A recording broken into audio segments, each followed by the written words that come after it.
Welcome to All About Art. My name is Alexandra, and I'm an art historian, curator, and writer.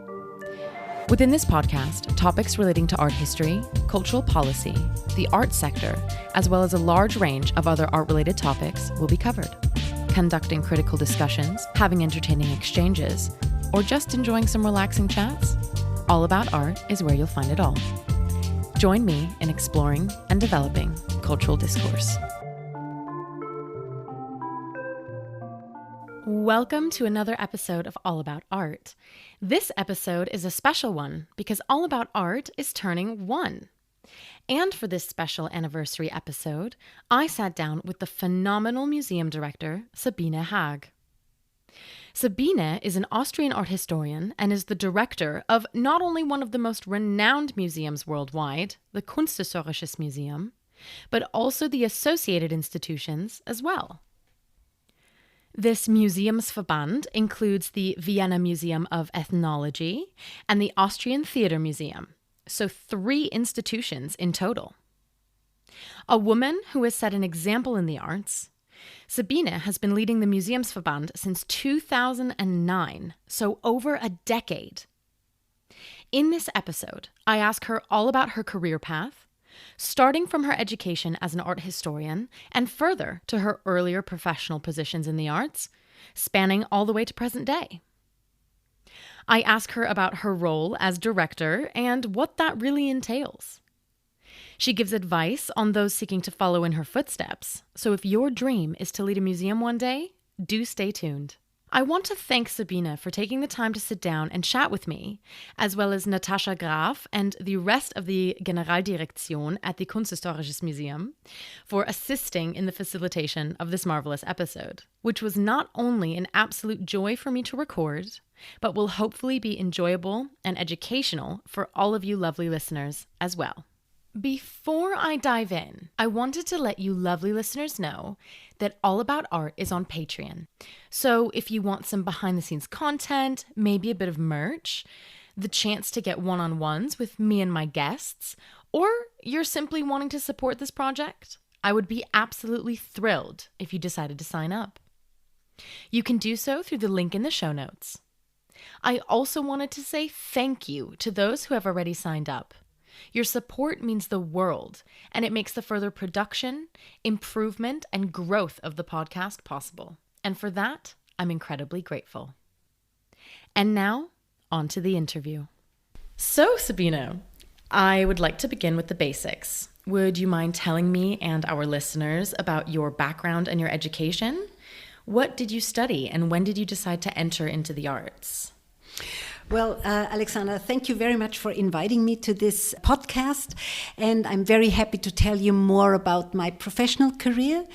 I started art history and English and American literature, and after graduation from high school, I lived in America for a year in Santa Barbara, where I did some studies at the university, but without grades, just because of interest. And then I came back and started with my university career in Innsbruck.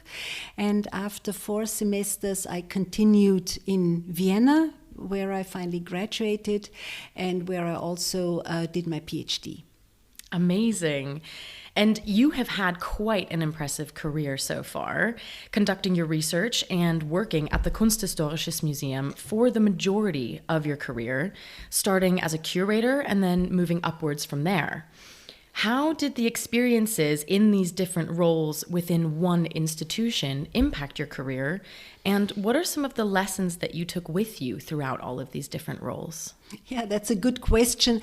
I have to say nowadays, probably a career like this would not happen anymore. Yeah. Because I really started working as an art historian at the Kunsthistorisches Museum right after graduation from university, after my Magister, which was the graduation back then. And I had the wonderful opportunity to start in the Kunstkammer and treasuries, not to start as a curator, but I was hired to put in the handwritten inventory into the computer. this was really how it all started. I remember that my professor at university, who really recommended me for the museum, he said, it's going to be very boring, but at least it helps you to have one foot into the door, because I believe you belong to the museum. You should be working at the museum. You should be working at the Kunsthistorisches Museum. So this is how I started. And I also told my colleagues that, of course, I'm not a secretary. I do not really just want to type in and do things like this, very stubborn, without, thinking about objects and everything. I want to see every single object. I want to touch it. I want to speak with the conservators. I want to read everything. So I really want to dive in very deep. And this is what I did.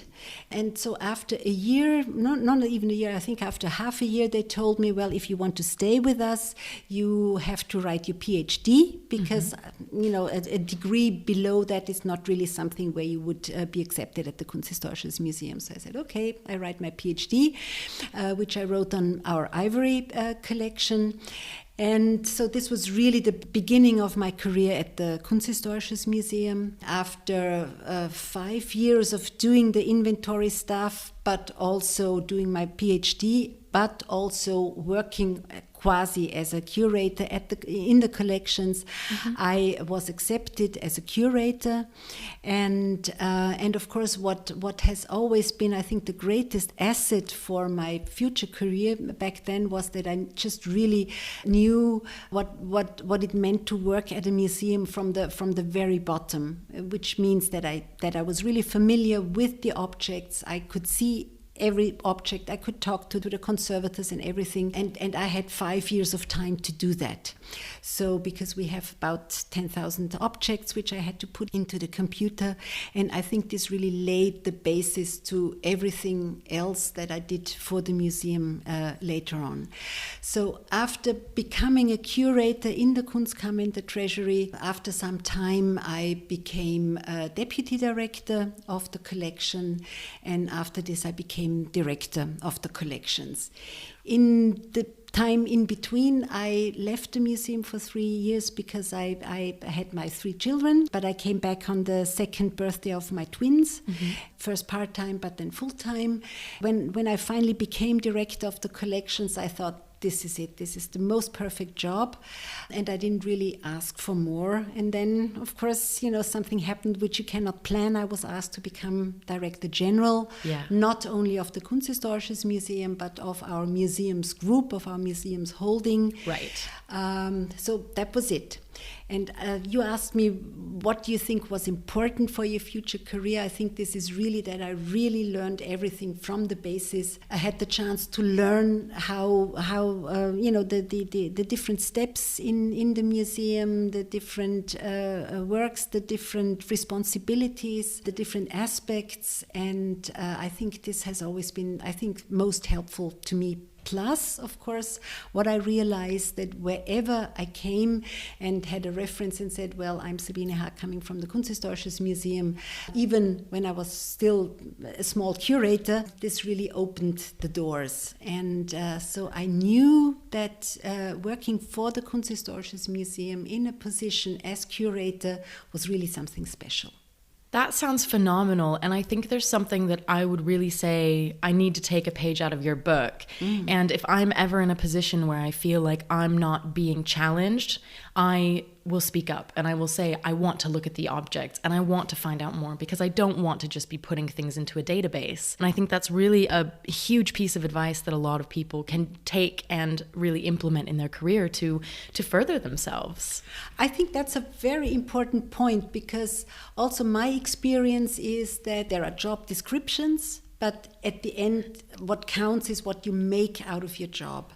And of course, I could have just simply, just put in the data in the database, and it would have been fine as well. But of course, I'm an art historian. Everyone who has ever worked in a museum has had the chance to work with the objects, the art.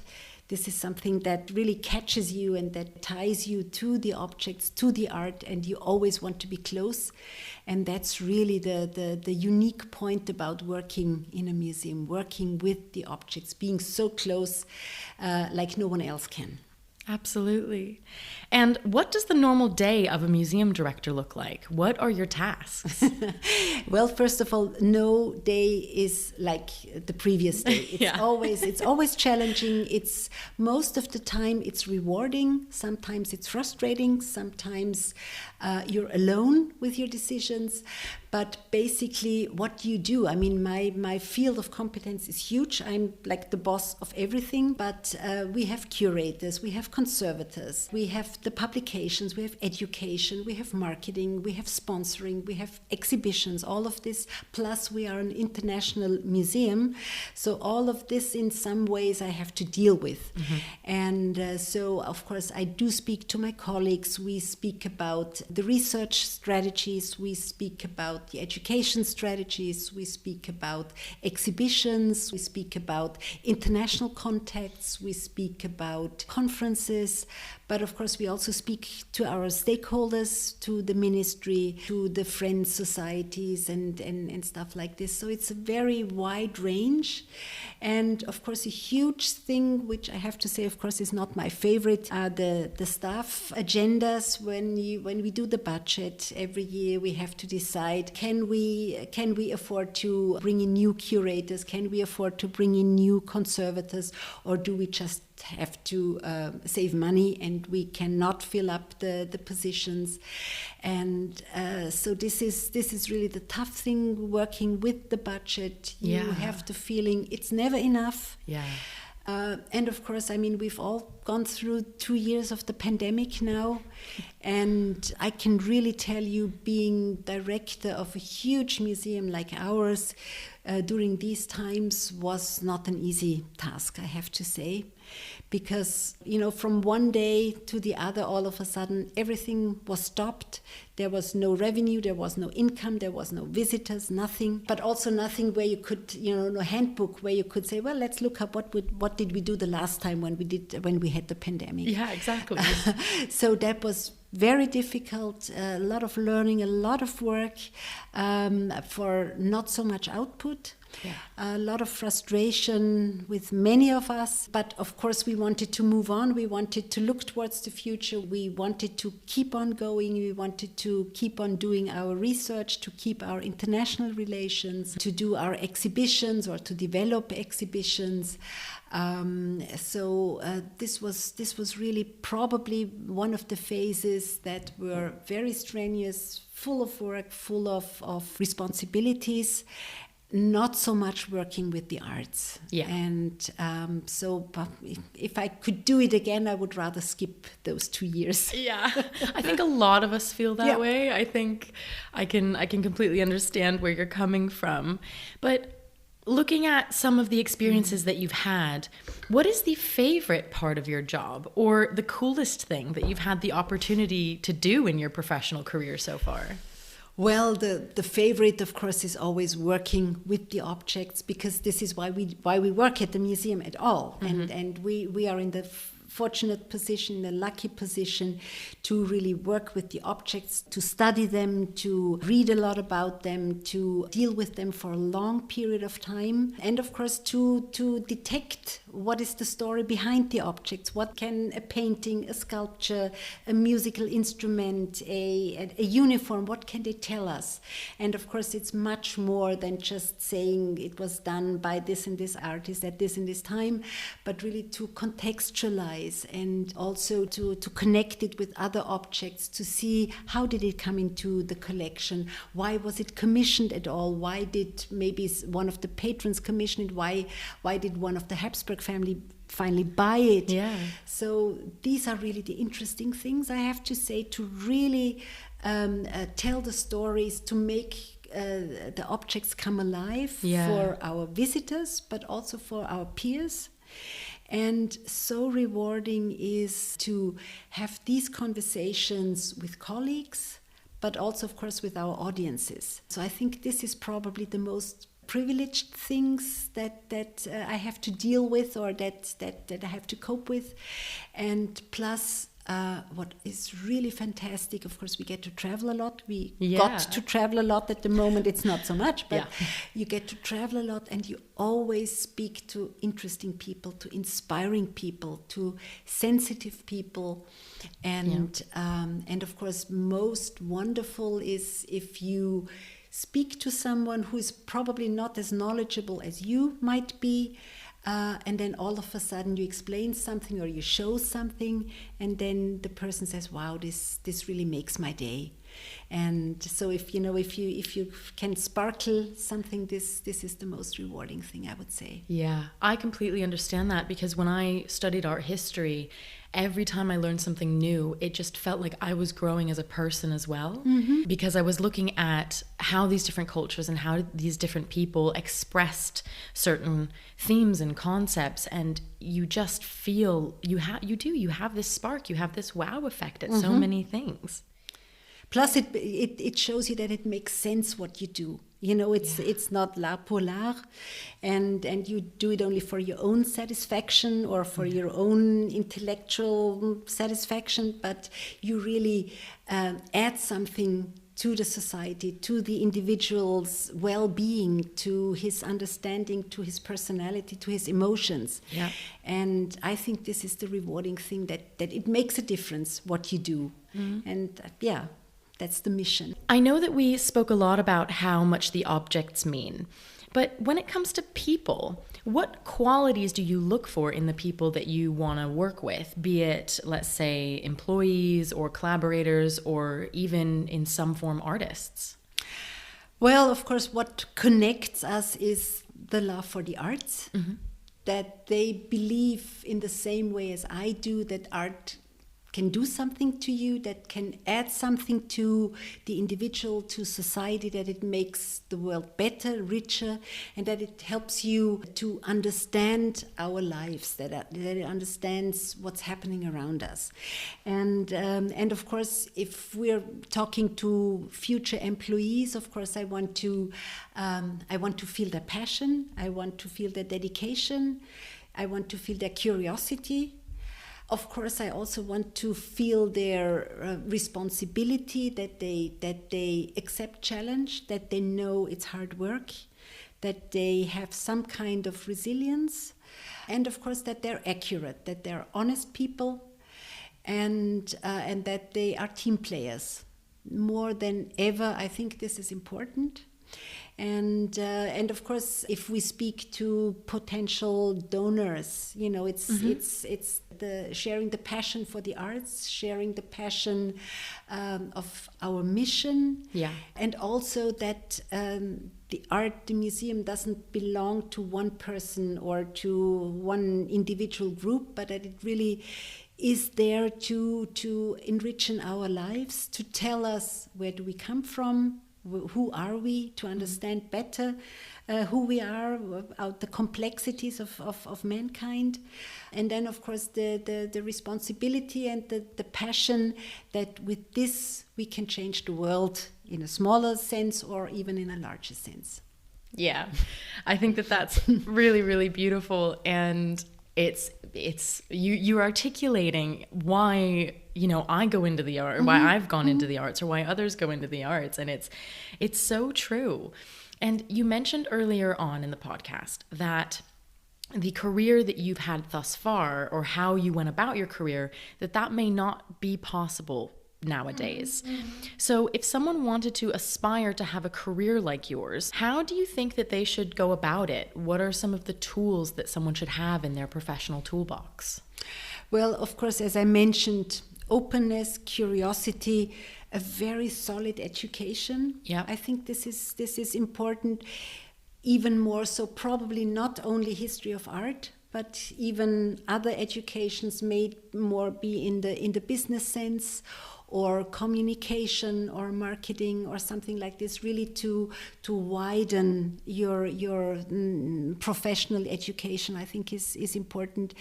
You have to be very flexible, and you have to be willing to learn and you have to be willing to stick with it. It's, in German there's a saying, Lehrjahre sind keine Herrenjahre, which means as long as you're, in your education, as long as you're studying, it's not only roses, but it's really tough work. It's hard work. You have to stick with it, but never lose your passion. And I think this is important. And of course, you have to be flexible. When I mentioned earlier on that a career like mine is not very likely for someone who would start nowadays, means that we all see, of course, that people have to be more flexible. It's very unusual that you have a contract, let's say, with one museum after you graduate from high school, from university, and then you stay with it. You have projects, and you move from one project to the other. Of course, you also want to see other museums. Maybe you want to see other fields of your competence. Might turn out that you start working in a museum, and then you move on to, let's say, to journalism, and then you move on to an auction house, and then you find out, well, this is where I'm good at, or this is really what I want to do. It's not always the first job that is best for you. So I think you really have to stay hungry, I would say.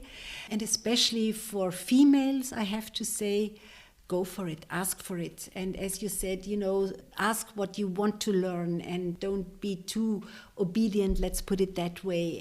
And of course, sometimes you do something, without money, but this should not be the general attitude. You have to get paid for what you do, and you have to find the right balance. And when you say, and now it's serious, and now I want to have an adequate pay for that, and especially for females, I really, really want to encourage you, stick with it, and just be self-conscious, and be open, and also be challenging to your opposite, to your boss, for example. When you have the feeling that's not enough what I'm doing, they're not challenging me enough, I want to learn more, I want to study more, I can do more, then ask for it. Yep. That's also something that I've learned in the past couple of years as I started to do things on a more freelance basis, as well as, studying but working part-time and all of this. And I have done a couple of projects without compensation, and I would still do some projects without compensation, but when I know that there is room for that, and when I know that I have started to build the confidence to ask, and I have grown a lot in that sense, so it does make me very happy to hear that. But do you think that being a curator in an institution is a good pathway if someone would want to direct a museum someday? Or do you think that there are other good paths to get to that professional point? There might be other paths as well, I'm quite sure, but I strongly believe that starting out as a curator is a very, very good way, because this is what the museum is all about, studying the objects and relating them to a public, communicating them to a public. So you have to know your subject, and then of course when you do a lot with your audiences. When you do exhibitions, then of course you see the reaction of the audiences. Are you telling the right stories? Is this interesting also for others, or is it only interesting for you? And basically, as a museum director, you have to guarantee that the museum is working, that it's speaking with the right topics, with the right activities to a general audience, and it also has to work out well as a business case. And of course, the more you know about the topic you're dealing with, the better it is, I think. Mm-hmm. And then when it comes to being a director, of course, this is something different than being a curator. This is really cultural management. This is something different, especially with a museum like ours, for example. We have like 740 staff members. This is huge.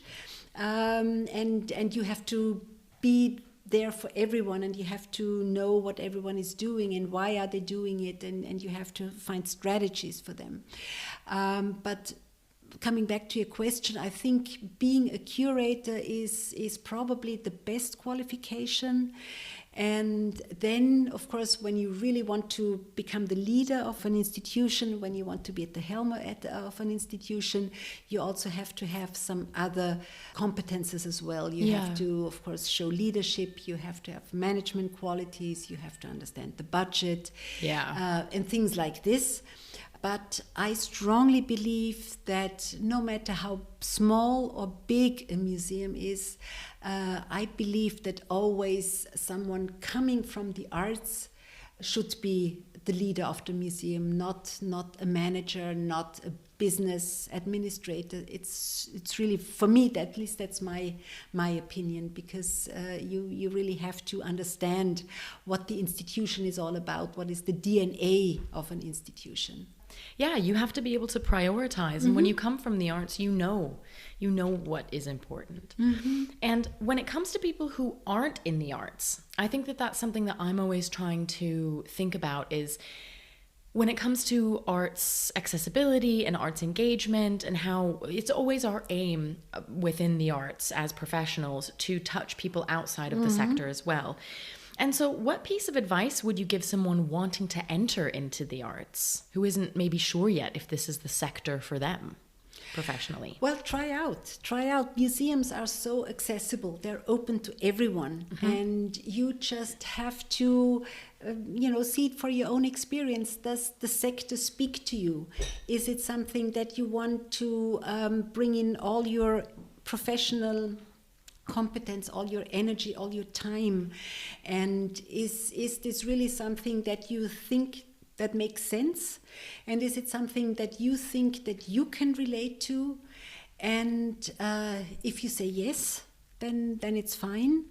And I strongly believe that one of the big qualities and the wonderful quality of people is that we are learning people, that we are learning individuals. And we don't know everything, we don't know all the capacities we have unless we try it out. And of course, you might find out, even if you wanted so hard to work with the arts, that you wanted to enter the cultural field, the cultural sector, if it doesn't work for you, then leave it. And you're not the worst person, but it just doesn't work for you. Yeah. And there are also so many different facets of the cultural sector. As you mentioned before, even if it doesn't work in a museum, you could still go try it out in journalism, and you could see if you could do something in an auction house.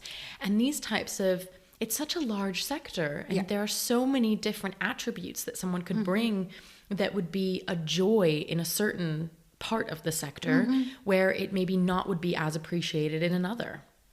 You're so right. Also, I would think that I've been in the museum business for more than 30 years now, and I've seen it change so much.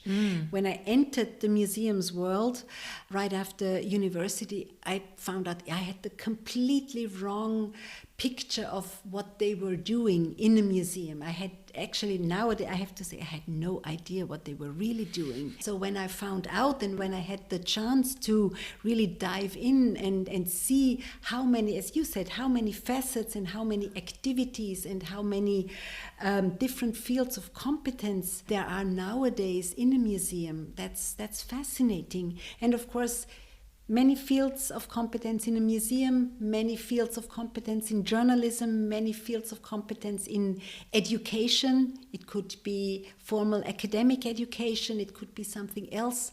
So there are really many, many ways to work in the cultural field, and it really depends on your personality. As a curator, for example, in a museum, you might be the perfect research person, but you might be, I wouldn't say catastrophe, but you might be a very bad storyteller, for example. You might be not very good at giving lectures or at giving tours or something, but you might be the brightest academic person. So there are, you really have to feel what you can do. I always think with the things you love, you're always good at. And don't be shy to say, that's not my thing. But also don't be shy. If you find out this is my thing, then pursue it. Absolutely. And this is my penultimate question. And it's a bit of a lighter one. And so what have you been reading lately, be it, magazines or books or articles that have inspired you? Well, I read a lot, and I read articles, I read journals, I read books, I read essays, I read catalogs. And two of the books or literatures that really inspired me lately, one is a book that just came out, Museums of the Future. And it speaks about, on the one hand, it really is like a manual for people working in the cultural field. One is about how working in a museum, how the facets, as you call them, how have they changed? What are the challenges nowadays? What does cultural management, museums management mean nowadays? And then also the second part is, what does innovation mean? What does digitization mean? What does storytelling mean? Things like this. So it's really a very, very interesting, I think very up-to-date manual. I think this is quite inspiring also because it shows me, and of course everyone else, that also working on the top level in a museum, you still remain a learning person. Because leading a museum has changed so much, and also what are the expectations, what do people expect nowadays from a museum, and how do you address your audiences? Do you have new tools? You have, so digitization, big topic. Absolutely. I wasn't brought up with that, so I really have to learn that. But it interests me, and also, of course, we're very interested in younger generations, and of course they are all digital natives. For them it's quite normal, and they expect this and this and this, and for us just to understand what are the trends now, what does innovation in this field mean. And then just recently we published a small brochure on one of our paintings, a Salvator Mundi, from our paintings collection, which was just recently re-attributed to Titian. For centuries, but for ages, it has been attributed to Titian and workshop. And now our curators, not now, but they finally published it, they really have a very, very good explanation why they believe this Salvator Mundi is an authenticated Titian. Oh, that's so interesting. And of course, this is really inspiring and really, gives me the goosebumps, because how often can you say that a painting is upgraded and not downgraded? Very often when you believe it used to be a Rembrandt, but now it's only a Rembrandt workshop and things like this. And now we gained one more Titian. I mean, we're the collection, second largest collection of Titians after the Prado, and now we have even one more. Oh, wow. And this is so fascinating, because when you read it, it seems so, in one way, so simple, which of course it's not. It's very, very solid research. And what I like so much about it is the interplay of different scientific disciplines. You have art history, you have technology, you have the conservation part. And of course, the result is just thrilling. Yeah. As we were, speaking about of so many facets within the arts, and you can see how all of these things come together and create one amazing attribution. And I have one final question, and this really is a very fun one, but I do love to ask my guests this at the end. If you could have dinner with one artist from art history, who would it be and why? Oh, that's a good one. If I really have to only choose one, I would probably choose Benvenuto Cellini. Oh. Because he must have been such an interesting person. I mean, such a uomo universale, but such a macho also. And we have a very special connection with Cellini, and even I personally, as a former director of the Kunstkammer, and also of a person who was very close with all the activities around the theft, and then when it came back. Yes. And also, of course, what we learned about the object. And Cellini was such a I would say, really a problematic personality. I mean, he was a fantastic artist, but as a personality, probably not very sympathetic, because he was a murderer and a very wild guy, very opportunistic, very good in constantly changing and finding what was best for him, seeking for power and all of this. But after all, he was a fantastic artist, a fantastic goldsmith, a fantastic ingenieur. And since we have his capolavoro, I would have liked to speak with him. Yeah. And of course, I would also like to ask him what he thought about what had happened with the theft. I think he would have liked the story. Absolutely. For anyone listening who does not know what is meant by the theft, I will put a lot of articles, maybe the history of the theft, into the show notes so that you can read up all about that adventurous time where an object left the museum. Yep. Well, Sabine, that concludes my questions. Thank you so much for taking time out of your day to sit down with me and record this episode. I really, really appreciate it. Well, thank you so much, Alexandra. It was a pleasure for me. Thank you. And that is it for today on All About Art. If you enjoyed this episode, please leave me a rating or a review, as it helps more people discover the show. Also, feel free to share with your friends, or if you share on social media, tag me and get in touch.